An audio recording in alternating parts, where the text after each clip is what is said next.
Hello, magandang araw madlang people. Nagtatrabaho na naman ang inyong manggagawa. Pero ngayon, fast forward, pasahan ng lupa ang aming ginagawa. Kasi para mai-open agad yung area na kailangan namin sa baba. Ngayon, ako naman yung nagpapasa. Nung minsan ako ang pinapasahan ng lupa. Ngayon ako naman ang nagpapasa sa kasama ko ng lupa. Ang tawag namin dito basketball. Binabasketball yung lupa para mabilis-bilis ang paglipat. Ayan. Yung binasketball namin ay yung lupa na iniakyat namin. Pantay na siya dun sa pinakang ibabaw. Sa ground floor, pantay na siya ron sa ibabaw. Kaya marami-raming lupa na, pero marami-raming lupa na iniakyat namin, pero marami-raming lupa pa yung kailangan pa naming iakyat sa mga susunod na araw.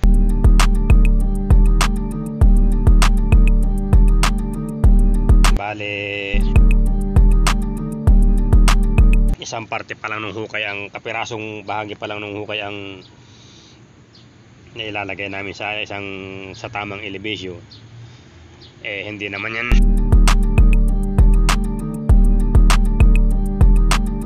naman yan pantay-pantay madlang people, mga idol. May malalim, may mababaw. Kaya marami-raming lupa pa yung iaahon namin. Siguro mga isang linggong pasahan pa ito ng lupa bago namin tuluyang makita yung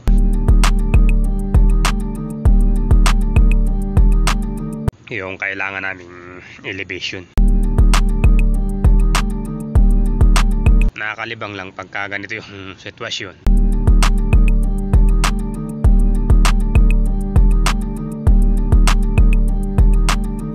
Kasi paglagay mo ng lupa, may sumasalo na kaagad. Kaya mas mabilis siyang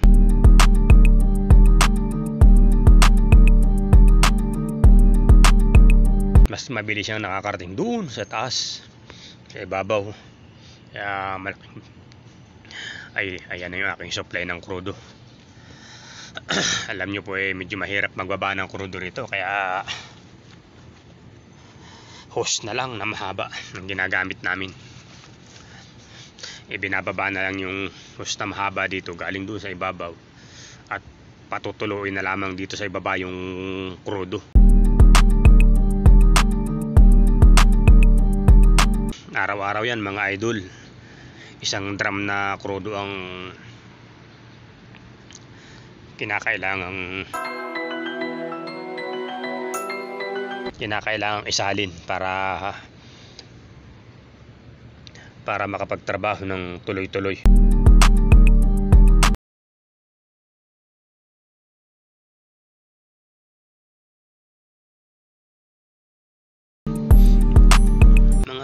Ilang minuto rin mga idol yung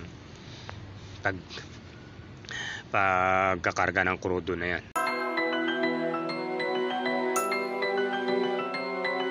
Doon sa taas dinadrum pump nila yan para tuloy-tuloy yung pagtulo dito.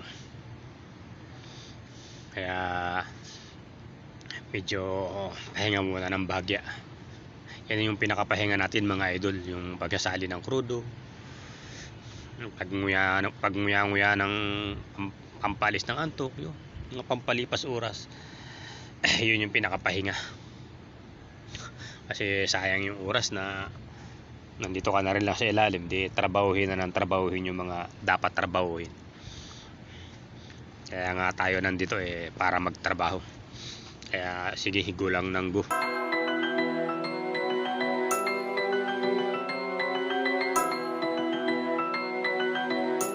pagkatapos nating magkarga ng crudo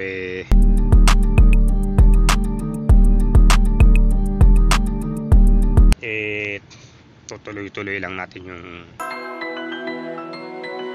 pagpapasa natin ng lupa doon sa isang kasama na natin na andun sa bandang itaas. Medyo mataas na yung pwestuhan namin mga idol. Buhat dito sa kinaluluguran ko siguro mga kulang-kulang 10 metro na yung pinakang ibaba na huhukayin pa namin.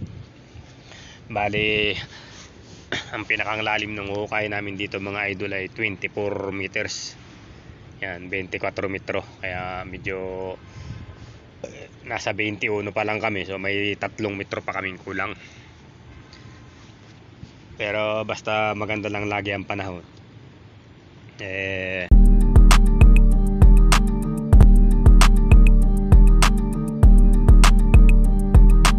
Isang hanggang 2 linggo pangita na yan. Okay, tapos na tayong magkarga ng crudo.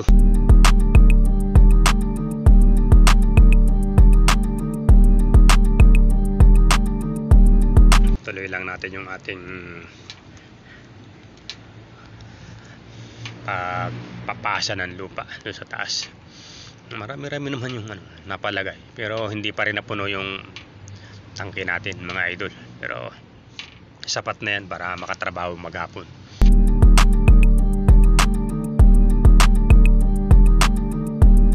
Tuloy-tuloy lang ang pagpapasa. Ayan, isusubo ko, kakagatin niya. Ayan, diba? Kaya medyo nakakalibang din pag may sumasalo nung pinapasa mo. Tsaka siyempre mas malaki yung natrabaho dahil hindi agad napupuno ng lupa. So marami-rami kang maitataas.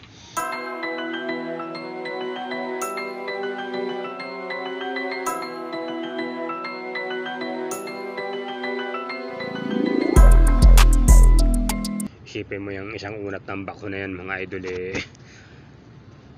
nasa 5 metro ang abot niyan.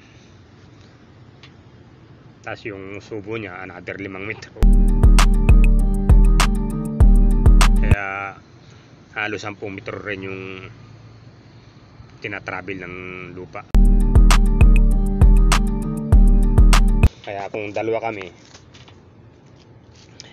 kulang-kulang 20 metro din yung naitataas ng lupa sa medyo maiksi lang na panahon.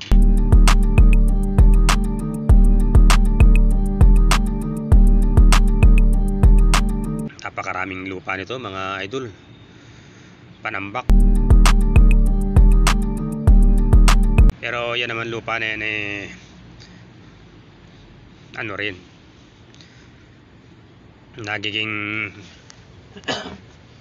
nagiging pera din yan kasi may bayad rin yan pag dinala mo sa mga tambakan.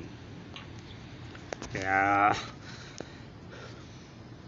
may bayad na yung hukay, may bayad pa yung lupa. Kaya siguro naman medyo maganda-ganda ang kita ng nagpapatrabaho nito o yung pinagtatrabahuhan.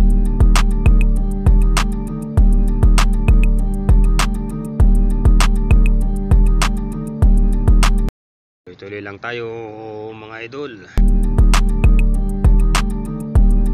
Mahaba pa ang araw, marami pa tayong lupang iaahon.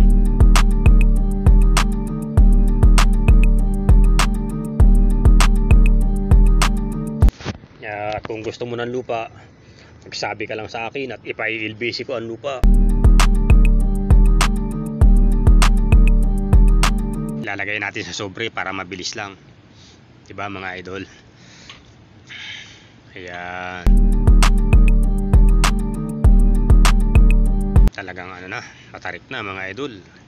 Pag nilalapag ko yung lupa pag medyo hindi maganda yung buka natin ng bucket lumalaglag na yung iba. Ayan, kagaya niyan, oh. Ayan. Kaya hindi pwedeng may malaki kang bato sa ibabaw ng bucket, mga idol, kasi pagbukas mo nun, gugulong sa'yo yun. Kaya iniiwasan din yung mga ganung pangyayari.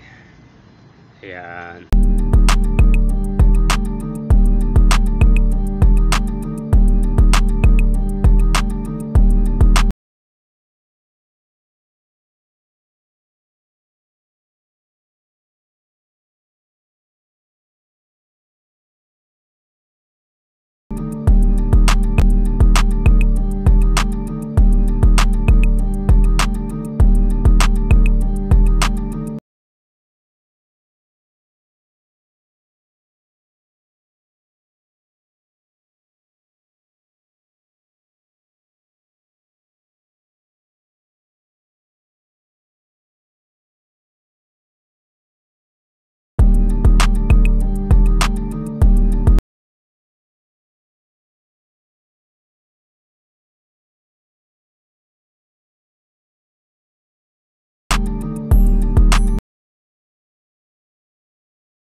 Okay, tuloy-tuloy lang tayo, madlang people.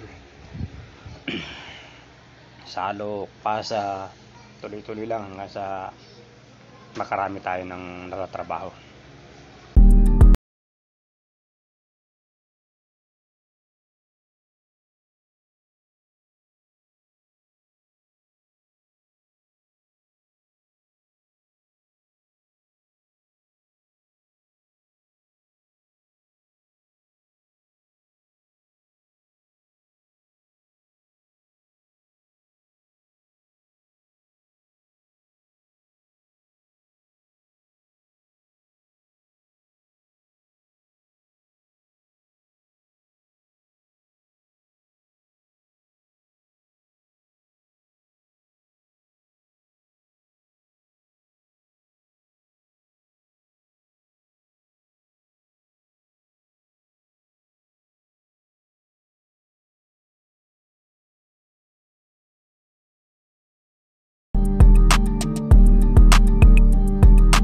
Ayan.